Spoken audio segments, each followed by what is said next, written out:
You are looking at Julian's pronunciation guide, where we look at how to pronounce better some of the most mispronounced words in the world, like this other curious word. But how do you say what you're looking for today? Let's learn how to pronounce these words once and for all correctly. If you want to learn more confusing names from biology, science, stay tuned. There are more videos you'll want to learn from. Chylomicrons. Yes, it comes from Greek originally.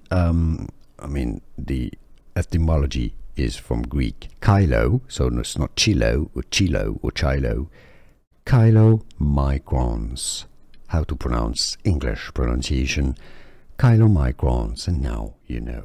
Here are more videos on how to pronounce more confusing words and names too many mispronounced. Like this video if you found it useful. I appreciate your support. I'll see you soon, and thanks for watching.